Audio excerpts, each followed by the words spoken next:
Hi all, and welcome to this new episode. I'm happy to be here with Petek, who is an artist based in Cape Town, South Africa.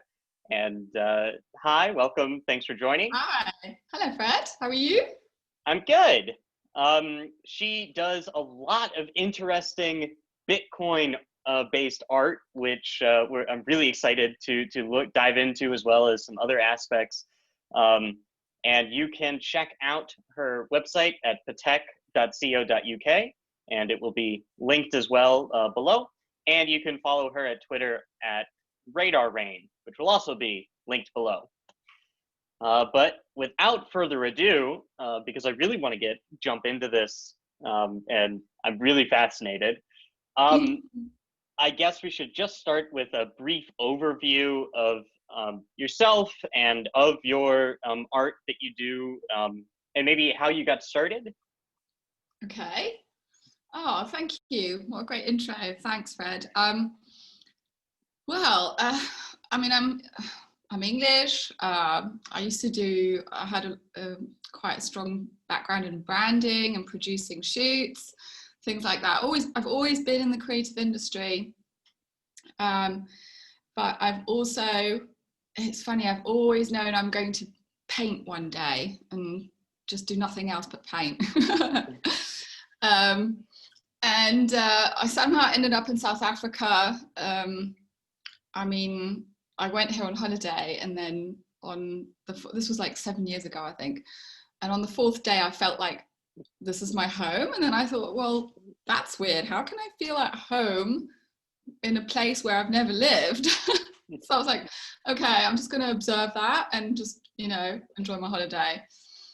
And and then the next time I came back to England, I didn't feel at home anymore. So I just packed my stuff and came over here, pretty much.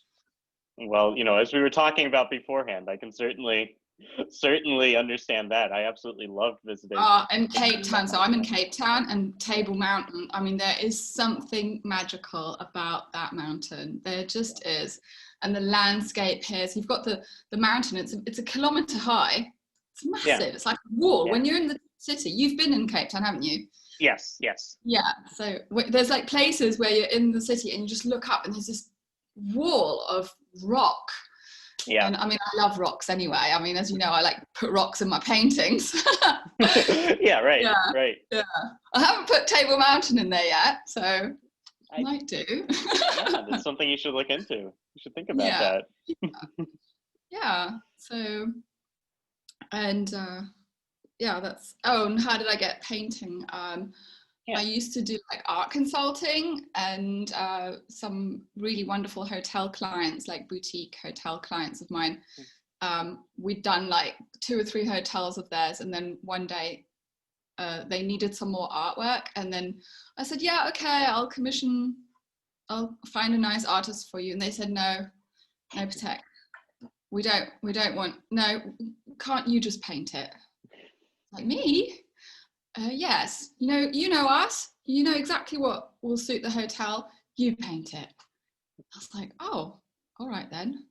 And then it just snowballed from there. Like, the guests loved it, the people working there commented on it, and it just all happened from there. And then I approached Plan B a couple of years later after that, and he I saw his his now very well known stock to flow chart, the stock to flow analysis. And when I was just doing research for myself about Bitcoin, like I was doing my paintings for the hotels, and then aside of that, I was doing my research about Bitcoin, because I'd come across it and was like just educating myself. And then so he brought it out in March 2019, right? Yeah, I think about that. Really. And then it was only a couple of months. I think I contacted him, I must have contacted him in July. I think I contacted him in July. And then he said, where are you? Well, I basically said, I have to paint this. And I want you to pay me for it. I want to paint you a painting, And it's going to be amazing. Does this resonate with you? You know? Yeah. And he just went, okay, well, let's meet up. I love the idea. Let's meet up. And I said, well, I'm kind of in Cape Town, other side of the world. But then because I've got family in Germany, there was a chance to, like, I had a trip lined up, and then that's when we met up while I was on that trip, and it just was so awesome. Yeah, and it was his idea to share it with the community, because I would have like quite happily just painted it for him quietly, never told a soul. You know, the idea of showing my art on Twitter never even crossed my mind, not once. Wow. Really? Yeah. I had my Twitter account. I'd only just started it. I don't even know how to really use Twitter, so I've actually had to ask him a few questions about work. So I never crossed my mind to show my work on Twitter. My Twitter profile was really just about my passion with Bitcoin. Yeah. Well, I think that's, I mean, I've seen, you know, like, I'm glad that he convinced you to do that. Because, you know, looking at it, it's such a fascinating, you know, like such fascinating work to see the lines, and, you know, like I am, I'm afraid that my you know, art expertise and knowledge is not great, and, you know, and well, you don't need any. No, you don't need any. But I will also admit that modern and minimalist art sometimes confuses me. But I thought that not this just you. I guess it is made to confuse people, but you know, in many cases. But you know, seeing these was really interesting, and you know, taking something that, you know, is so business and science, and, you know, like, is very numbers oriented, and turning it into art, I think is such a fascinating idea. And so, yeah, so I'm really happy that that he convinced you to start sharing that. Yeah. Also, like, and then it was also his idea to go, oh, well, why don't you make some videos of the making of? And I thought, oh my God, videos, oh God. Like, because, I mean, the fact I can even talk to you right now is like a whole different, like, when that all started and I was talking about the art, you know, I did some like time-lapse videos, and I did like some voiceovers on it when I first started painting Genesis. So Genesis is the name of that first painting where I interpreted the stock to flow chart that he sort of, you know, created. And when I first did those voiceovers, oh my God, I think I recorded it like 100 times. I was so nervous, you know. Or even just seeing me in a video and putting it on Twitter was just nerve-wracking. I thought, oh no, you know, I don't know why, but so that was a huge step for me. And now I'm I'm more relaxed about it now. Good. I mean, and you know, I that can be a testament to people who have, you know, worries and, you know, fears, and whether they're irrational or rational, you know, of speaking in front of people and putting videos. I mean, I know that I when I first started doing videos, you know, it is a little weird, and, you know, even someone like I acted in plays, and, you know, like, I love speaking in front of people, but, you know, it's always weird putting it on the internet, and, you know, or hearing your voice for the first time, or seeing what, you know, like that. Now it's like, oh, okay, I'm fine with it now. But it was quite a big sort of, oh God, can I do that, you know? But it's not about me, it's about the art, and it's about the message in the art and getting it out to people. And that was way more important than any, you know, self whatever, you know what I mean? Yeah. Well, and I think that is a good, you know, like a good point, because I think that this message that you that you present in your art definitely can reach to a lot of people. Mm. And I think that a big problem with Bitcoin is that people are scared off of the technical and the what's going on. But That's exactly yeah, it. That's yeah, exactly it. And I've noticed through so I mean now the what's it, the limited edition of 200 prints of Genesis, yeah, which I also had no intention of making or creating, just happened through demand. yeah, Which is absolutely mind-blowing, to be honest. I was like, oh my gosh, what can I do? Okay, I'm gonna have to think of something here, yeah. but so that edition, it's pretty almost sold out. I've got 5 prints left. Five. Wow. And in such a short time, just a few months, like 4 months. Yeah. And like normally an edition of 2, like amongst in the art world or in a gallery, like the normal, it can take about 2, 3, 4 years, Right. sometimes more, for an edition of 200 to sell out. Years, Yeah. not Right. months. Yeah. So I'm just like, wow, really, it's just incredible, and I'm so amazed and grateful. But yeah, so what was I saying about that? Well, the that like it provides a different Oh view of yeah, Bitcoin beyond the yeah. technical. So what I meant, the connection was, all the, now that it's almost sold out, I'm getting so much responses back from people, and stories, stories and reactions. And so when they've, like, I've heard from a number of people now, when they've gone and taken it, the print, to the framer, to their local framer, Mm-hmm. they've gone there, they have to discuss what frame to put around it. So they have a conversation.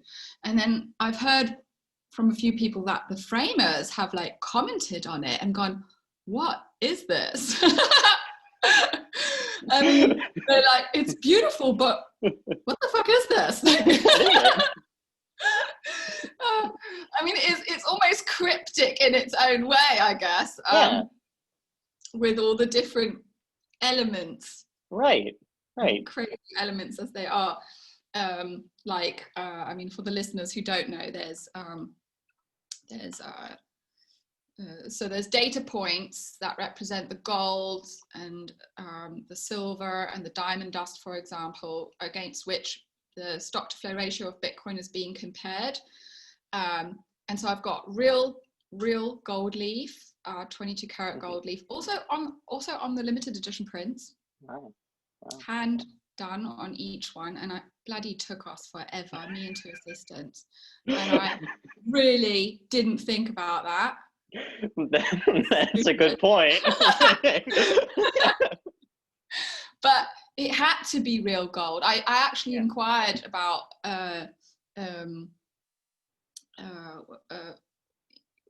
foil, Right.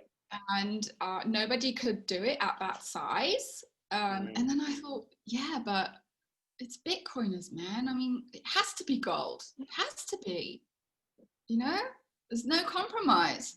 Yeah. And so it's real silver leaf. It's also on the prints, but real diamond dust on the painting as well. Yes. Yeah. So and shredded up dollars, which everyone's okay with knowing that it's on the painting, but if you show them a video of me shredding it up, it's like, oh my god, how dare you, how fucking dare you do what you want with your own money that you've earned hard, right? Yeah. No, can't do that. Oh, but they love it when it's in the painting. It's actually on the painting. They don't know how it got destroyed. That's okay. Yeah.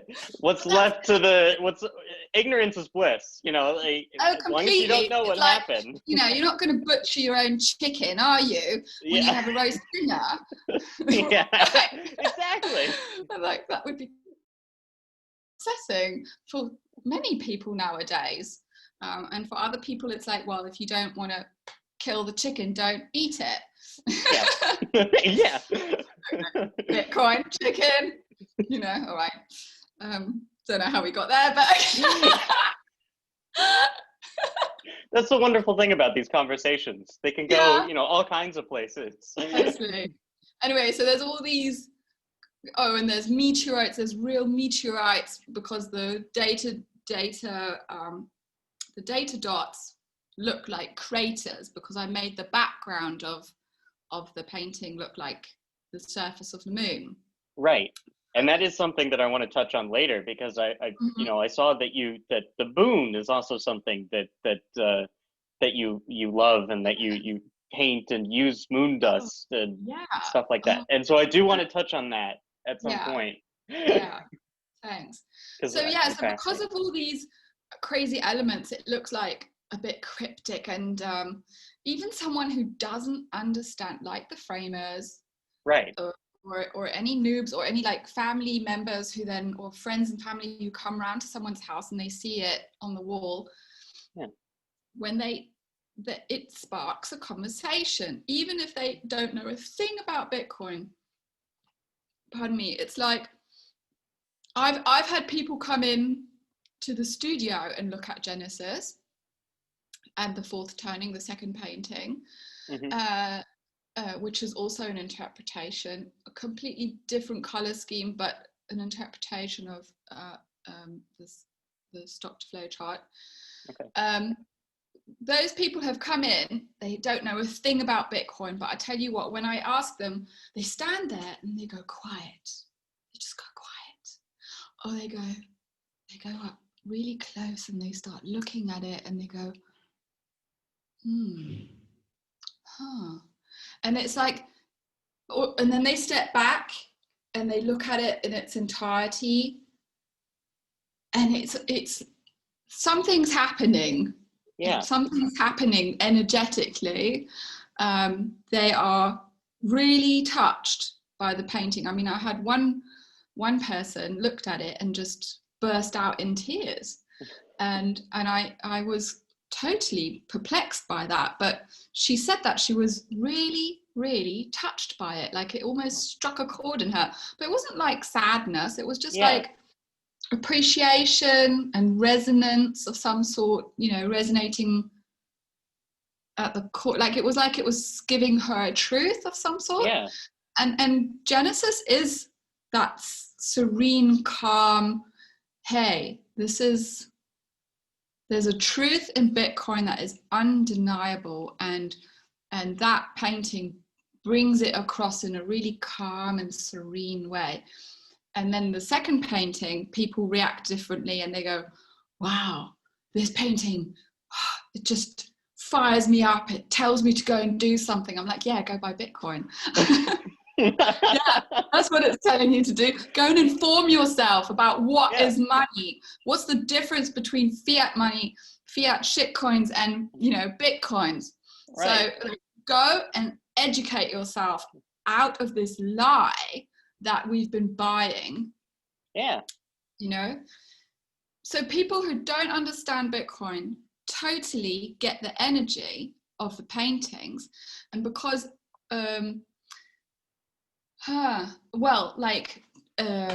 trading charts and macroeconomy and monetary policy talk and all that stuff is really intimidating for some people.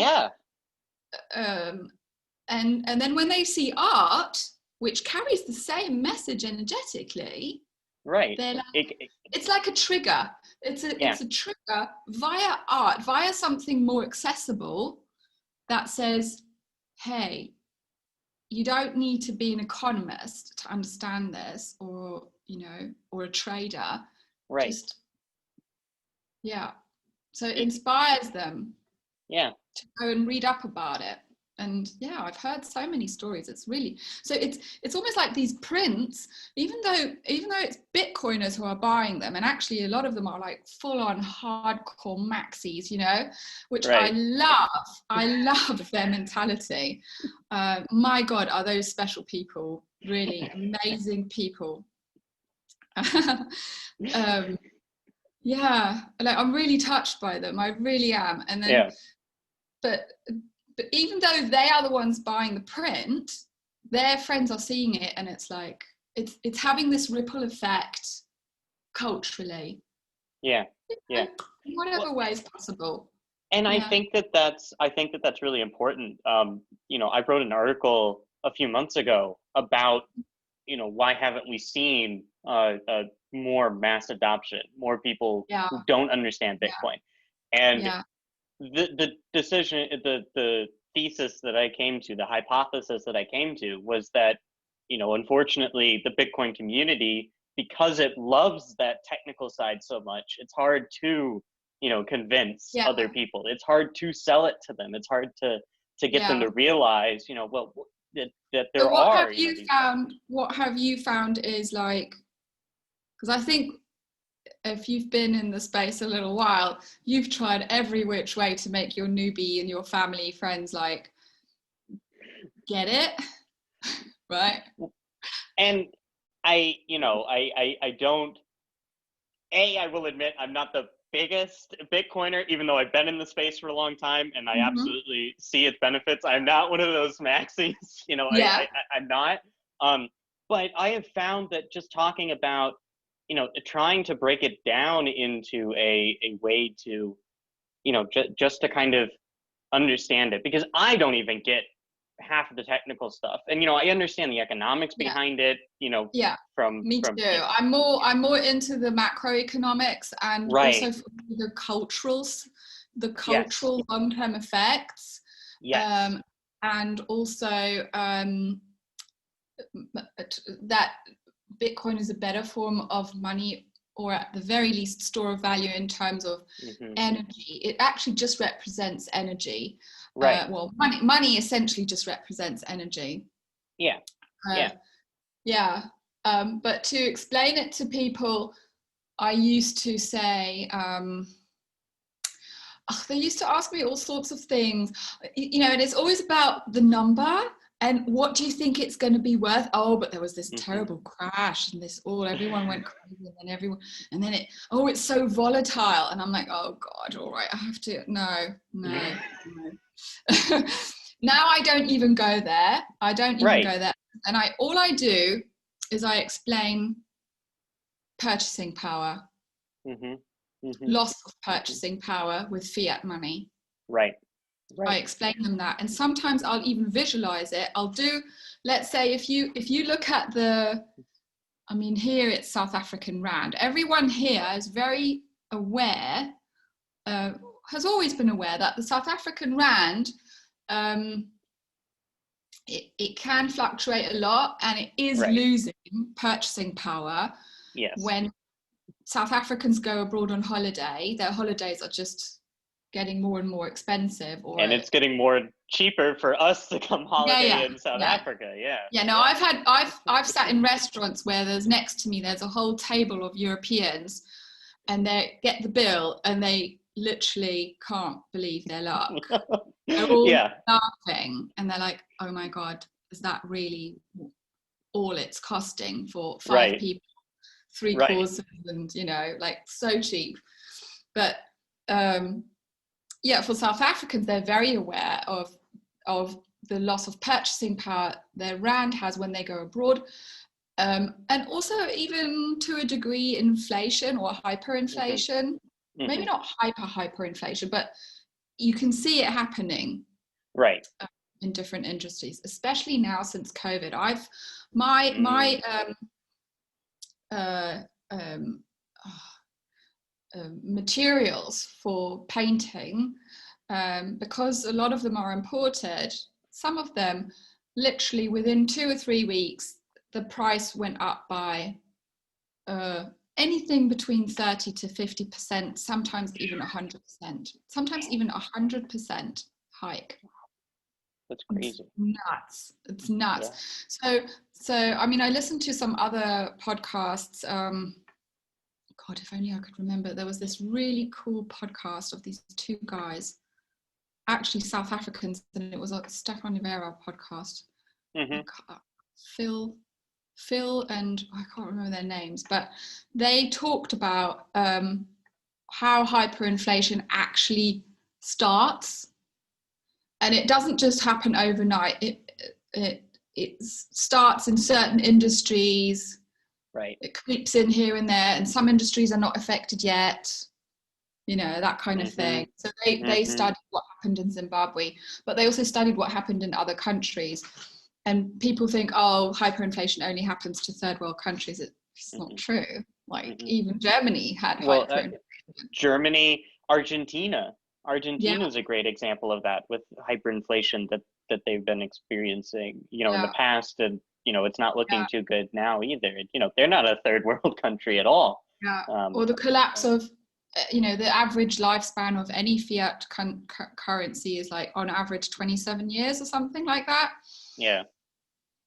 And then it gets redenominated or reissued, and right. And when that happens, you lose so much. You lose store of value in that transition completely. So see, I keep going off on tangents, don't I? Well, no, I think that this is really fascinating, because at the end of the day, a large part of, as you say, of what your art is trying to achieve is that, connecting to the what Bitcoin's about. And this is all. If you visualize the loss of purchasing power to someone, the light bulb goes on. So I showed like my assistant one day, I showed her how the rand, so the dollar is like known as this really strong currency, right? Right. Yeah, okay, hang on, I'll show you how strong it is, right?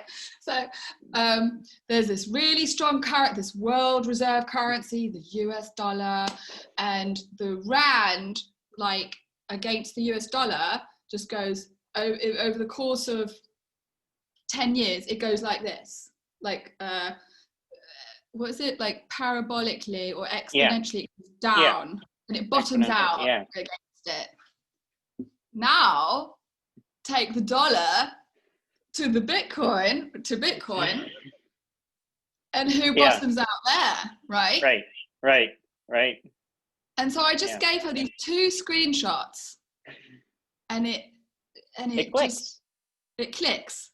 Yeah. And then there's not just loss of purchasing power or hyperinflation, there's also shrinkflation. So you go to the supermarket and you think you're buying the same thing for the same, even if it's just the same price, but suddenly the packaging gets smaller and smaller and smaller. I mean, really, this is my precious time, and effort that goes into earning money. I'll tell you what, my paintings take far too long, and I'm thinking, geez, I'm not doing myself any favors. Yeah.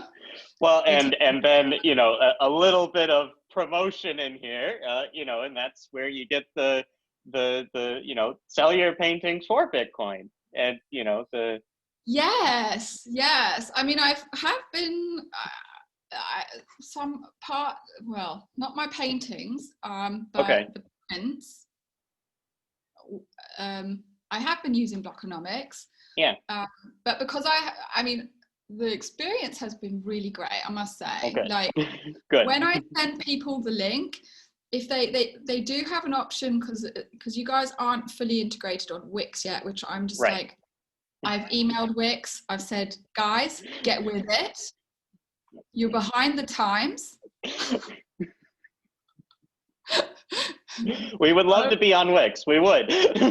Yes. Come on, Wix people. Like, get with it. So there isn't a button yet that makes it super duper easy. But I can, if there's a manual option, when on checkout at Wix, there's a manual option, and you can then explain the process for paying peer-to-peer with you via you guys, and it's actually really easy. It's actually really, really easy. So people I haven't had one person say, I don't understand this or how to do great. this. That's great. No, I'm really glad. Yeah. Yeah. But it's funny, like people still, I mean, for me, it's nice to, it's, how to say this? It's a product for the Bitcoin community and for that movement. Right. So why not buy it in Bitcoin and be true to that whole thing? Yeah. And if you are going to pay for any product in Bitcoin, then just be ready with your fiat money to replace your Bitcoin immediately on that same day. That's all you need to do. Right. You know? There's a sort of strange mentality that some people are like, no, I'm not going to let go of my Bitcoin. That's how, yeah. And that's you know, I was on a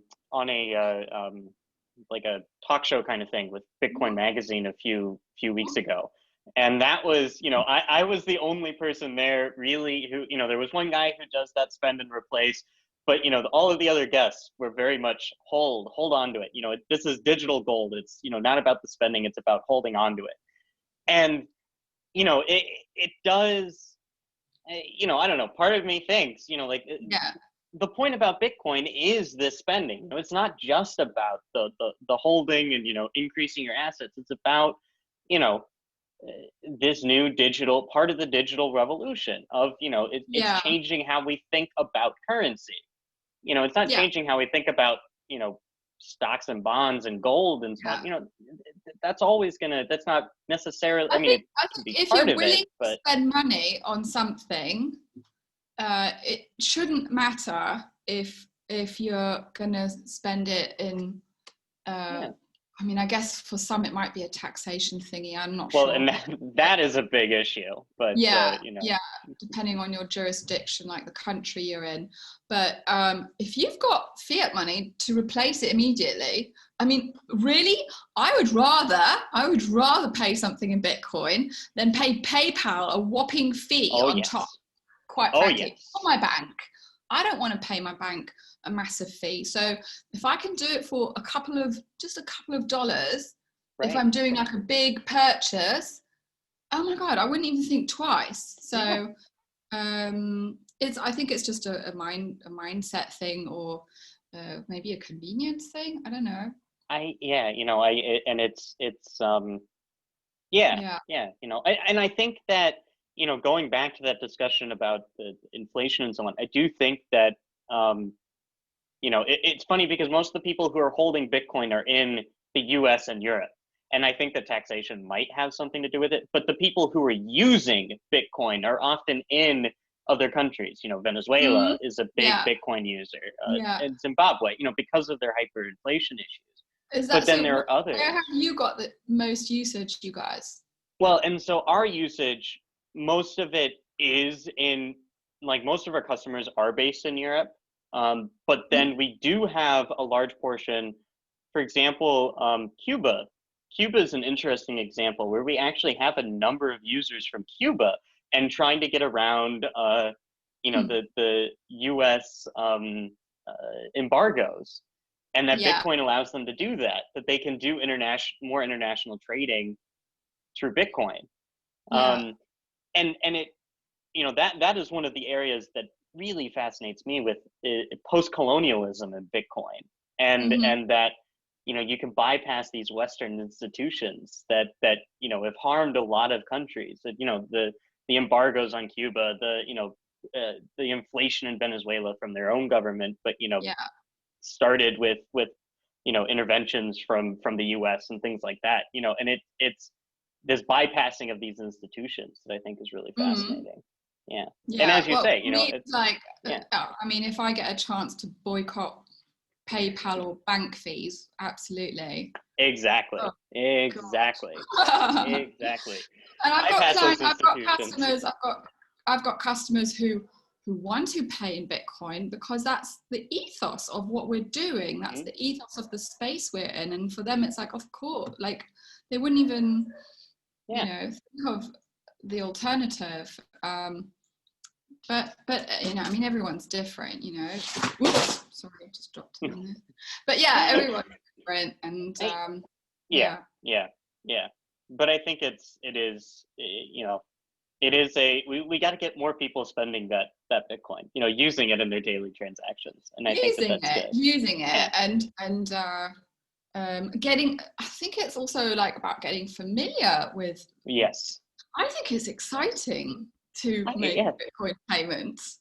Yes, absolutely. I mean, to be part of that new system and go, I'm going to get familiar with this. I'm going to feel confident with this.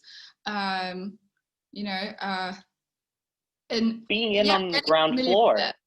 Yeah, being in on the ground floor of a big thing. Yeah. Oh, really cool. It's so cool. Yeah.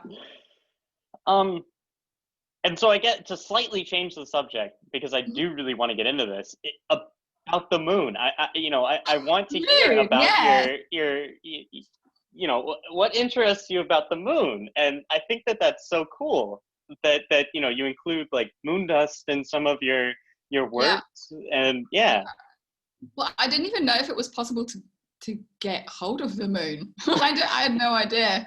That just came because I love the language that the Twitter Bitcoin sphere has.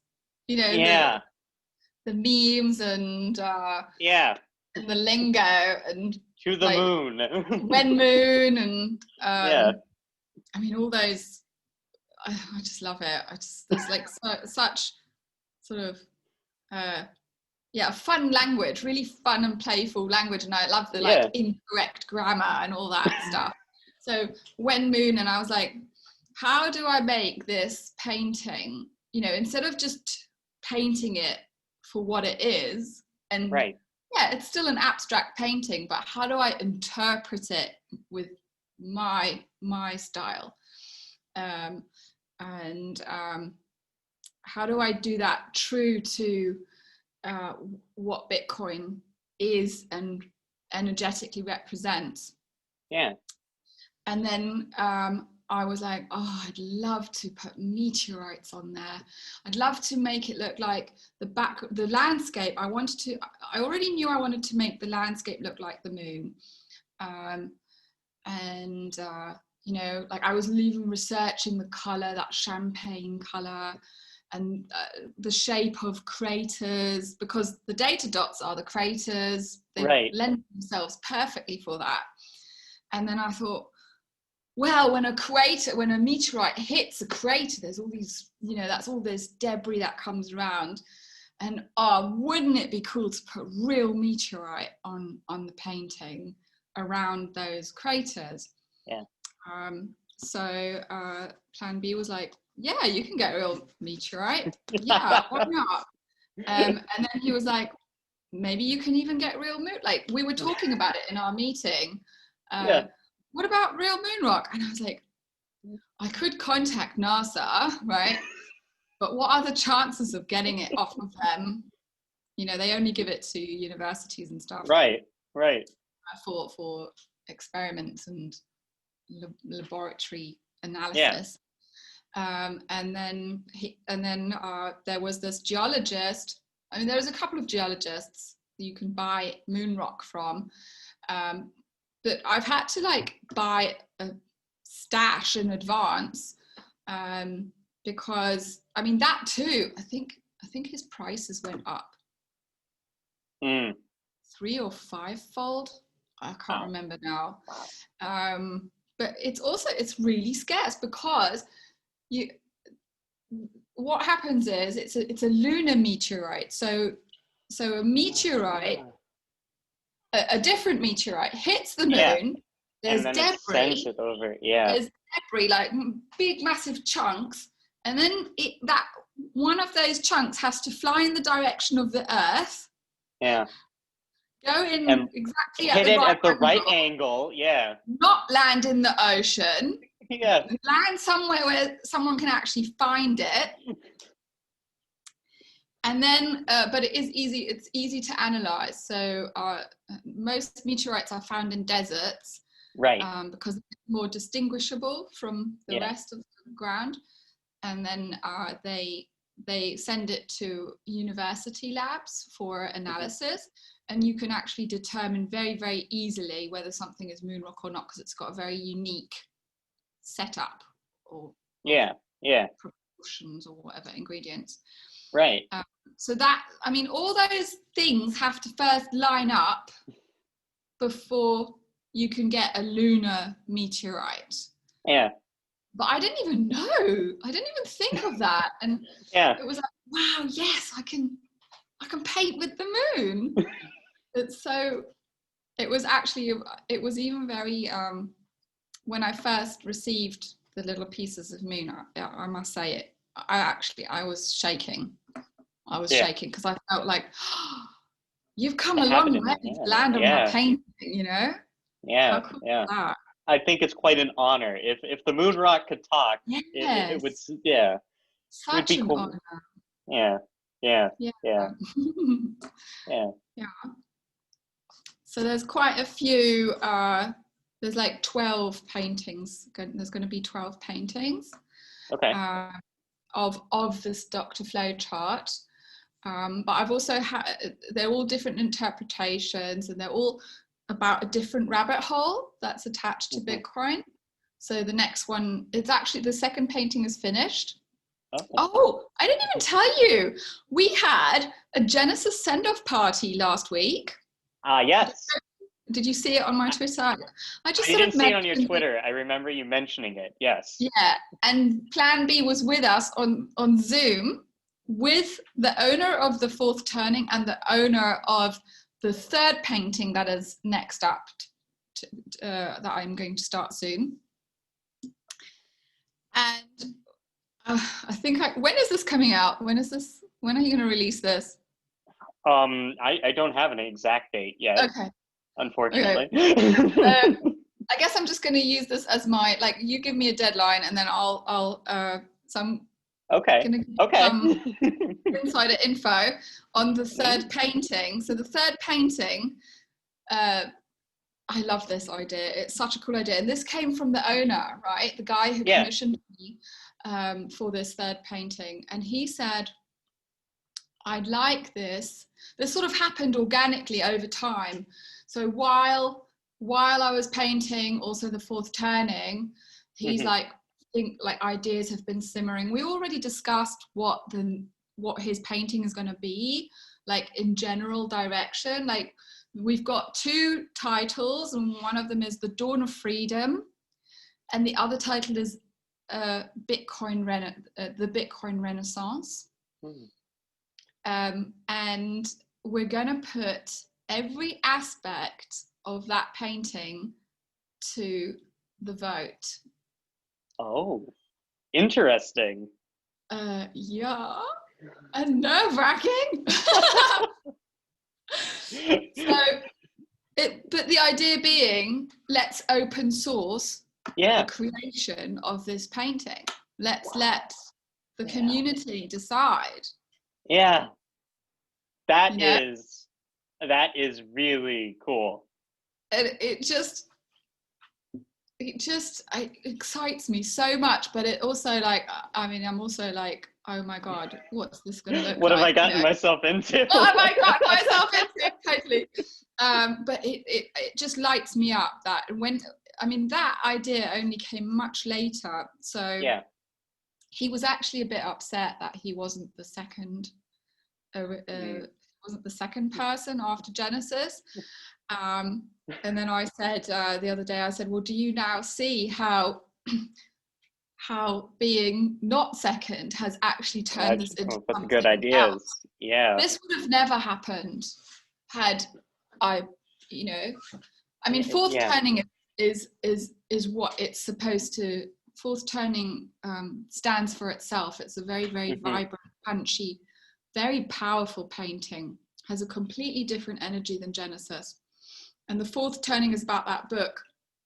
It's inspired by that book, which I listened to while I was painting it. I listened to the fourth turning by Neil Howe, and it's an amazing book that describes pretty much the sort of turmoil we are in globally right now, Right. but also America. It's more about America, but it actually it reflects what's going on globally as well. Yeah. So it's about generational shifts, and that every fourth generation there has to be like a really big, almost seismic shift. Yeah. And that's where we're in right now. We are experiencing a fourth turning, you know. Yeah. So yeah, the third painting, I'm about to announce that, and it's I think people are going to love that whole open source thing. I am already excited. Yeah. Oh, awesome. Yeah. Awesome. I am ready to get my vote in. Yeah, cool. I mean, there'll be like options to vote. Right. I'll put like the things that sort of maybe first come to my mind, because when I paint, I ask the painting. I ask for the energy of Bitcoin to flow through me and onto the painting. So that is what people pick up on and resonate with. Right. I'm absolutely sure of that they pick that up. And I just ask it, and then I ask the canvas, and I start seeing sort of holographic projections. Yeah. So that's how I painted both these paintings. I say, okay, what's next? Show me Bitcoin. Hey, Bitcoin, come flow through me. Yeah. You know? And then I see like the colors or the textures, and I just follow them. It's like I'm following guidance. So the voting, I'll give some options of what my first initial ideas or gut feeling is. But if there's like another suggestion underneath that just lights up and resonates, I might pick that one, Yeah. So I'm just going to follow the energy of what people are contributing. Let's see where it goes. And just go with that, Yeah. Woo. And I think that is, I love that idea. Like it really does capture the community, what Bitcoin's all about. The open source, the community, all of it is represented. That is a really great idea. I love it. That was his idea, not my idea. But I mean, kudos to him. Yeah, and when he said that, I was just like, oh my god, that is just really cool, really cool. Do I dare do that? Do I dare let go of that kind of? And I'm like, yeah, I do, because it's about getting that message out there. Yeah. Well, and I have to think that as an artist, it's such a fascinating, concept, because, a lot of art is, the personal feelings and. Yeah. Oh, I'm so over that. Sorry, but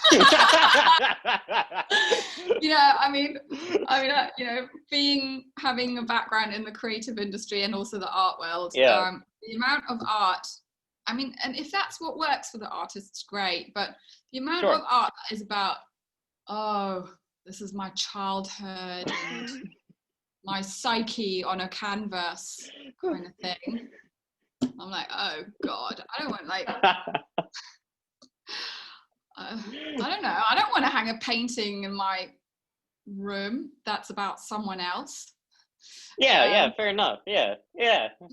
So when I paint the paintings, it's really about the energy of Bitcoin, the message of Bitcoin, that it ripples out into society and inspires people to inform themselves about money and what it is, and self-sovereignty and all of that, as well as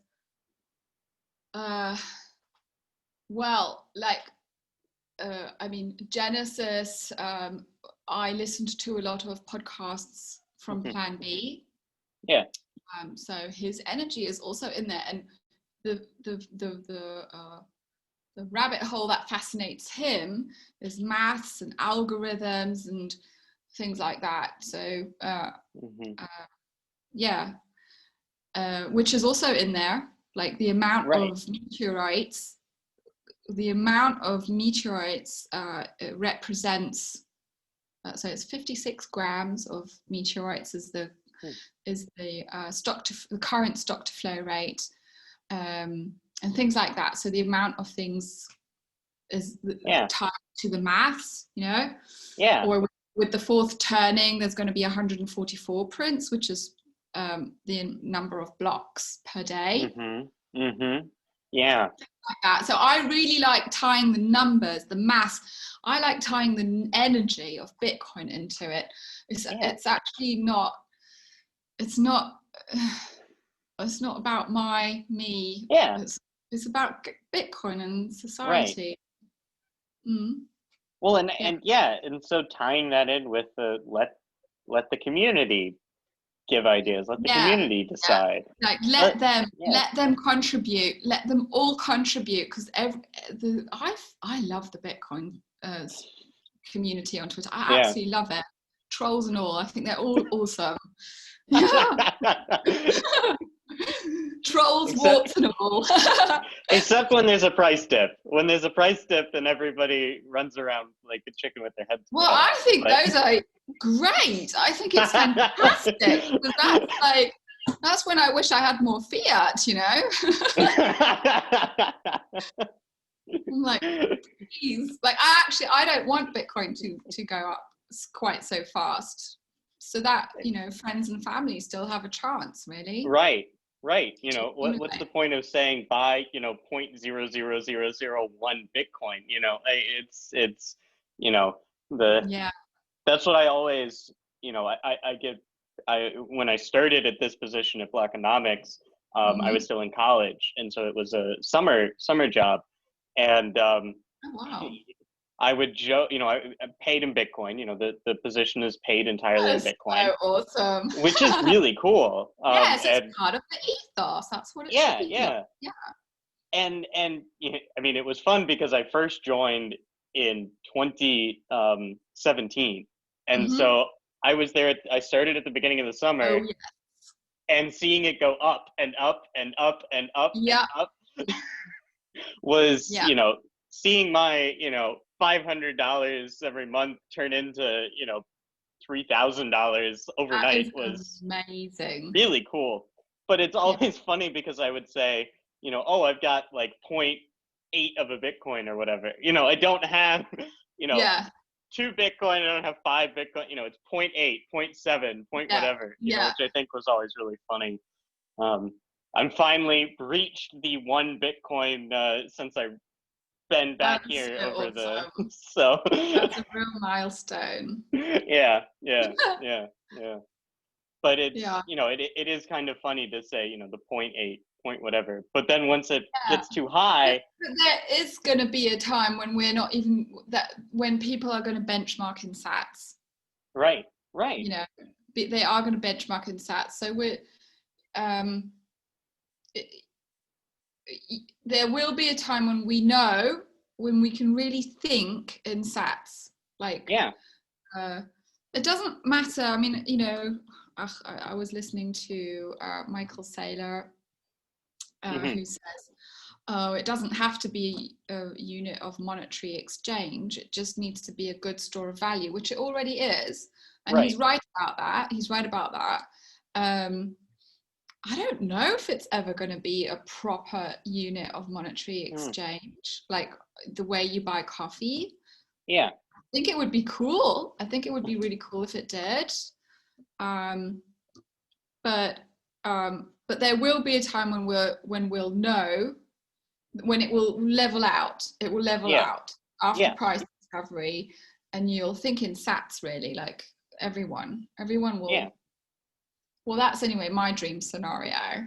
Well, I you know, like I obviously we are hoping that you know, and believe that it will be used, you know, for coffee, and you know, like that you know, that stability, you know, yes, it's not, it's the price going up is a wonderful thing, and Mm. it, especially when you're on the ground floor. But yeah, stability is good, and then thinking in terms of sats, and Yeah. it does, it makes things easier for it to become a monetary currency, for it to really Yeah. grow in that respect. Yeah, yeah, yeah. Unfortunately, a lot of taxes and so on has to change. I really, Yeah, really think it's a gift to humanity. yeah, yeah, yeah, yeah. I mean, wow.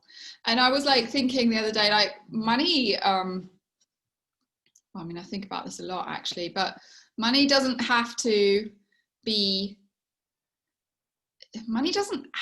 okay. So when you're like trading, Right. when people go and buy something and you're giving something in return, which is money, right? But that's only replacing that the impracticality of, let's say you want to buy fish and the other person only has apples, but you don't really want to eat apples, Right. or whatever, Yeah. Yeah. So money replaces objects, and it's essentially it's the energy of trade in motion. Right. So money is just capturing energy of trade in motion. That's all it is. Yeah. So paper money and government issued money is replacing something physical, the fish, the apples, the box of chocolates, whatever it is. Yeah. It's just replacing different physical objects with one physical object, but essentially it's just energy. It's just a representation of energy. And Bitcoin is basically, it's almost like Satoshi freed money from having to be physical as much as possible.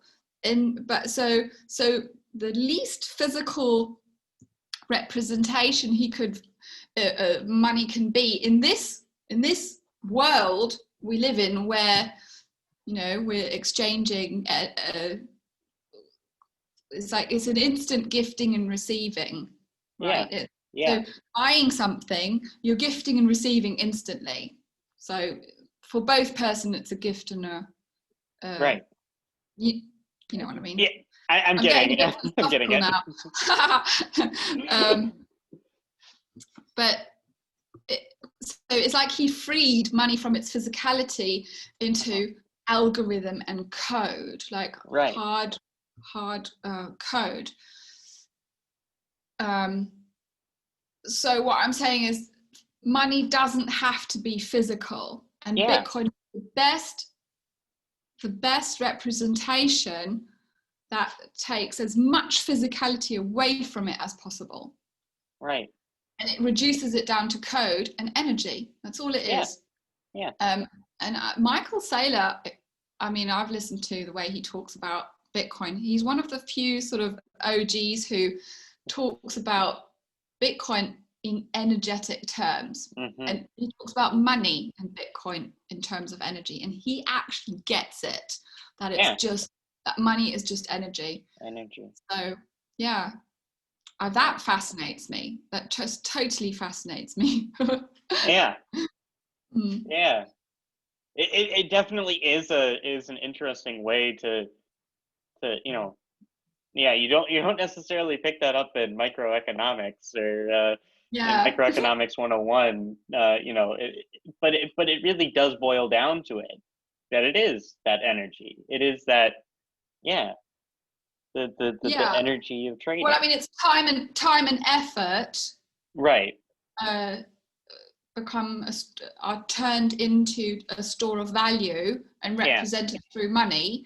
And if you can have a non-physical representation of it, it's the closest to its true form, which is non-physical energy. Right. So it's like the purest form of money we can actually have in this sort of physical dimension, if you look at it like that. Yeah. Do you know what I mean? Yeah, no, I do. I think I get that. I think I understand what you're saying. And because we can't, we can't we don't have telepathy, so we can't like think to each other and say, I'll give you 10 mind points if you give me, the fish. And so that breaking it down, which would be pure energy, which would be pure, Yeah, like, yeah, but yeah. we It's like can't I've have that. spent time and energy Yeah. painting these paintings. Right, exactly. That is energy.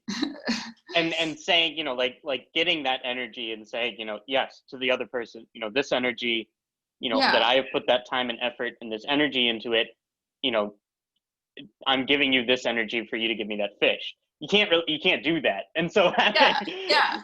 Or what would you like in return? I mean, if you want to give me energy in return, you can, but maybe it's just not that practical, or Yeah. Right. And so the Bitcoin being able to get as close as to that pure energy. Exactly. Yeah. I Interesting. love it. It just fascinates me. I'm gonna have to dig more into this, because I like it is something that I haven't really necessarily thought about. It hasn't come across my mind to think about it that way. Mm. And part of that is just because of the way that my mind works. It's for me, I'm always looking at the political. And so, I don't, the philosophical and like the energy and, so on isn't necessarily the first thing that I'm going to think about. Yeah. Well, but it isn't interesting. When you tap into, I guess I talk a lot about energy because I'm also like an energy practitioner or energy coach. Sure. Like just for fun, because I've like gone and done lots of courses on that, just through my own interest, and it's actually changed my life to understand, to not just understand it, but learn to play with energy very deliberately. So you can deliberately create your life with it if you start diving into that world. And what was I saying? If you tap into the energy of fiat money, when you hold fiat money in your hand, for me, my awareness, my sort of my body, my awareness, my inner, truth, when I hold that fiat money in my hands, it feels weak. Ugh. Yeah. It feels like a piece of wet paper that's losing its energy over time. And it's losing its purchasing power. So I know, I'm very aware it's losing its purchasing power over time. And I'm like, But when I tap into the energy of Bitcoin, even though I can't hold it, I can tap into it, like I can connect with, just connect. Everything is connected. If you start looking into quantum physics, everything is connected. Right.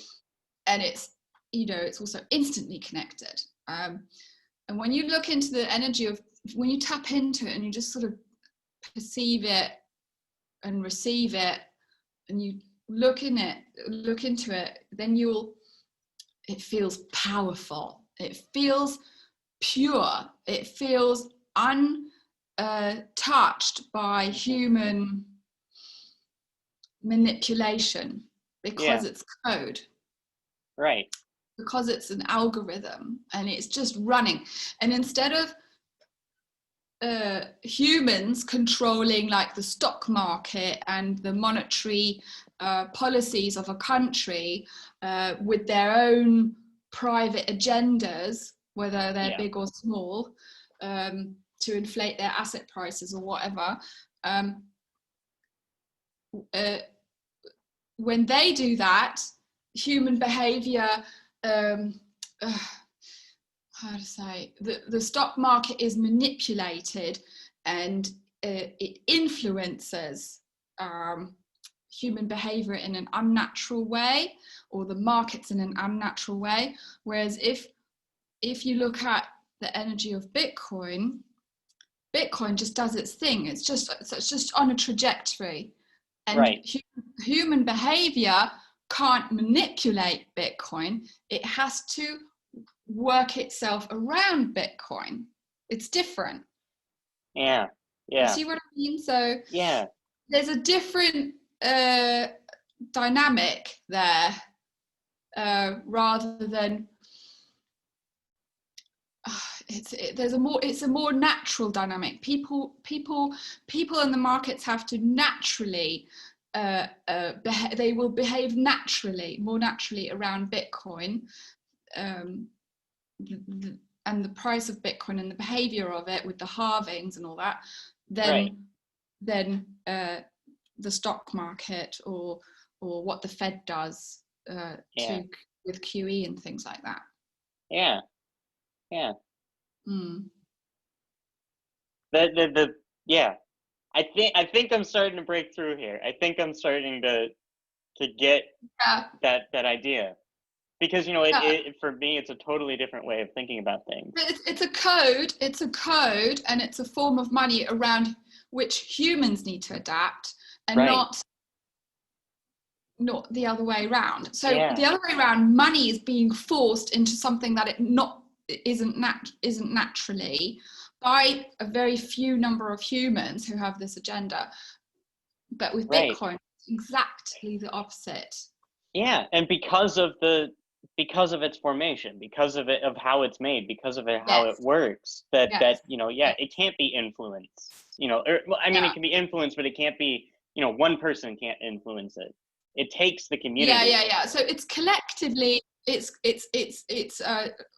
designed collectively, and then almost like there's a collective consciousness that is contributing to Bitcoin, rather than I don't know how else to say that. It's very abstract, but it makes perfect sense to me. No, it's starting to make sense to me. Like that idea. I do think I get where you're coming from. It makes sense. It does. And it's like, when I look at it, it's like Bitcoin is this huge, and I think Plan B has sort of posted pictures about it, but for me it's the same thing. He's posted pictures of like when it's like this black hole. Bitcoin is like this black hole, or the center of the galaxy, the Milky Way, and it is just sucking the living daylights out of fiat money. And it is. It's redirecting, and it's a redirection of the pure energy of money. It's as if money has its own consciousness, it's sort of saying, oh, I don't want to be a piece of paper anymore. I want to be that thing over there. I want to be code. That's freaking cool. Yeah. So it's inevitable. I think it's inevitable. It's like a paradigm shift on a seismic level, on a huge global seismic level, that is absolutely inevitable. Yeah. It certainly does. It feels that way. Like it does. I think so. I think that the role that it's going to play. And I've noticed, so by creating these paintings, and a lot of people have inquired for originals, I communicate with them, and I kind of like, I've noticed that Bitcoiners especially, I've got lots of friends and from different walks of life, but Bitcoiners especially have this nose for the future. They just do. Yeah. They are so tapped in and tuned in to the truth of money. They've got an inner knowing. Even to the point that I think I had something like 100 print orders of Genesis. Yeah. Before the painting was even finished. They didn't even know what the finished thing was going to look like, and they ordered it. Right. Yeah. We're like on a reservation list. And I was like, oh my gosh, this is just incredible. But as an energy practitioner, you would sort of go, well, what do they already know? And you can ask yourself, by being in this industry that you're in and the job that you're doing, you can go, what do I already know? What does my inner being already know? it's really powerful stuff. And I've noticed that Bitcoiners, they just have an inner knowing. It's amazing. It's so tuned in. You get this, it's almost like you know the future before it's happened. Yeah. It's amazing. Yeah. Yeah. And then you just sit there and you're like, bring it on, right? I told you so. Yeah.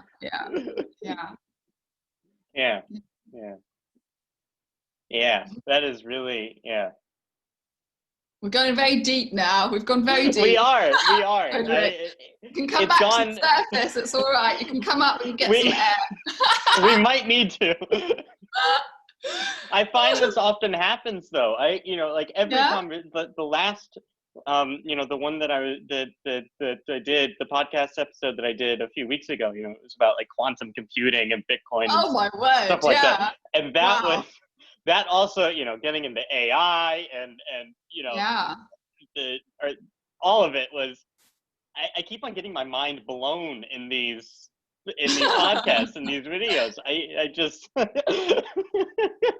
That is so cool. You can have the best conversations with Bitcoiners. You really do. Yeah.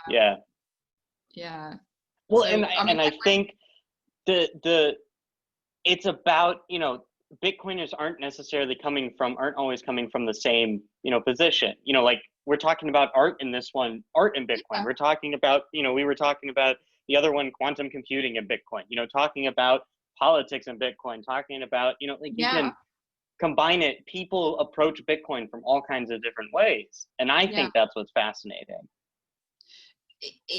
The more you learn about Bitcoin, the more it teaches you about yourself, what kind of human being you want to be, what kind of human being you're choosing to be, and how you're going to live your life, how you choose to live your life.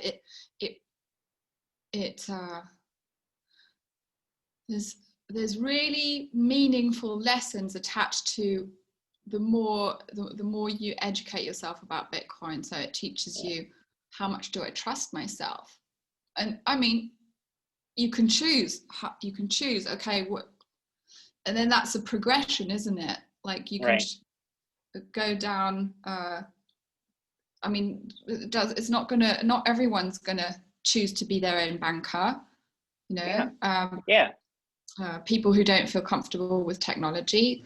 And I think for maximalists to expect everyone to get that, I think that's a really big ask. But what's nice is there's different levels and different nuances of it. Yeah. So you can choose and you can climb up that ladder. I think like what's his name? Andreas Antonopoulos talks about that ladder. Okay, I'm ready for this now. Okay, now that I feel confident with this, what can I do next? Am I confident to get a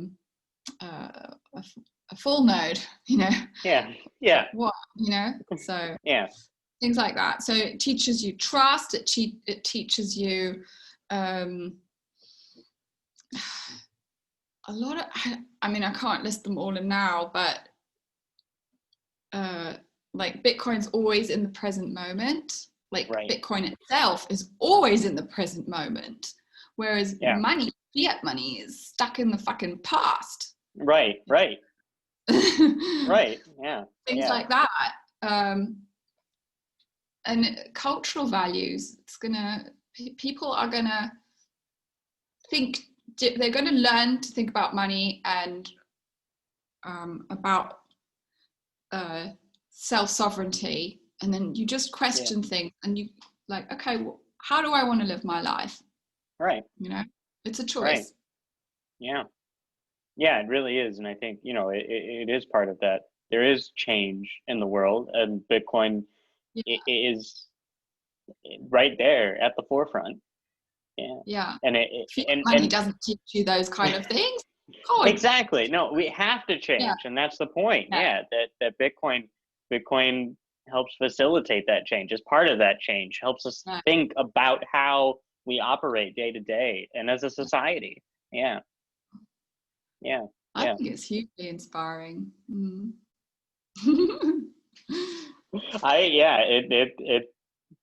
It really is. It is. It does a lot. And, it is shown that it is hugely inspiring with your wonderful, wonderful work that you've done with the amazing pieces that you've created. Oh, thank It's you. Thank you. I feel like I created something like bigger than me, and it's like, gosh, I just didn't see that coming. Well, it's great, and I am really looking forward to that, to the community third piece that'll be Yeah, coming. yeah. Yes. I'm gonna have to announce it now that I've mentioned it here. Well, we'll coordinate. We'll coordinate. Yeah, yeah. No, Yeah. that's great. That's great. Um, well, I hate to want to, or I don't want to bring this to an end, and I hate to do so, but everything must come to Oh, an end eventually. yes, Um, yeah. but I'm sure I do want to maybe end with, and I think we have been talking about this a lot, but maybe what's your advice for those who want to get further involved, for those who don't, what advice do you give to the people who don't know about Bitcoin, who look at your work and have that emotional impact? How do you tell them, mm, here's where you need to start. Here's how you can understand that feeling that you felt. yeah, okay. Well, once they've sort of been, once the curiosity has been sparked, which the Yeah. paintings are doing, the prints are doing that, even in their own sort of, it's like a different angle from which they're coming. It's sparking curiosity. Once Right. that curiosity is sparked, I say, don't buy Bitcoin if you're only into it for number go up. Mm-hmm. I said, if that's all you're in for, then you're not the right person to buy Bitcoin. Yeah. Because that person will sell the minute there's a 30, 40, 50% correction, right? Right. Right. They'll get shaken out if they, I say, like, know your why Bitcoin before you actually buy it. So it's not just about number go up. It's not just about an investment. It's actually about being part of something that is going to change the world. It's actually an apolitical vote for it's an apolitical, and it's your most peaceful vote for freedom and change you'll ever have. Mm-hmm. You vote with your choice of money. With what kind of money are you subscribing to? That's what you vote for, and that's how you are part of that change in the world for a better world. I really, really believe Bitcoin is going towards creating a better world collectively with everyone Yeah. who. Yeah. So get your why before you buy. Sounds like a terrible catchphrase. That's a great tagline. That's great. I had this other one the other day. When the penny drops, you pick up the sats. That's great. That's great. I think of shit like that while I'm driving. Yeah, like while I'm driving. Know your Oh, why God. before you buy. I love it. Yeah. I love it. Yeah, don't pick up the pennies, pick up the sats. The pennies, pick up the sats. That's Yeah. great. That's great. Yeah, and then Yeah. I just give them pointers. I give them a few pointers, like Vijay Boyapati's bullish case for Bitcoin. Yeah. Then there's Jesse Berger has brought out a new book, and it's called I think it's called Magic Internet Money. Yeah. And he's structured his book so simply and so like, I've seen the contents of it. I haven't read it yet. I actually want to get a physical copy of it. But he's structured it very simply, but he's gone into it very thoroughly. So the chapters, you can read them very, very quickly and easily. Mm-hmm. And he did that on purpose. But I love his slightly different, more, a bit more easily approached approachable Sure. angle on it. So I think that would, I mean, I haven't read it, but I'm quite sure that's a really good book for beginners, for example. Yeah. Jessie Berger. And also like just all these awesome podcasts. But one podcast that not too many people know about is Once Bitten with Daniel Prince.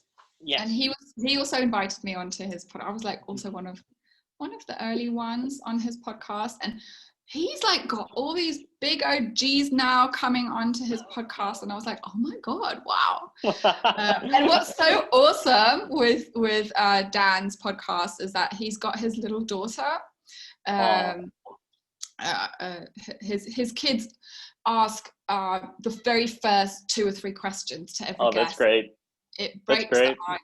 And they ask really, sometimes it might sound like a basic question, but it really like throws people sometimes. It's like such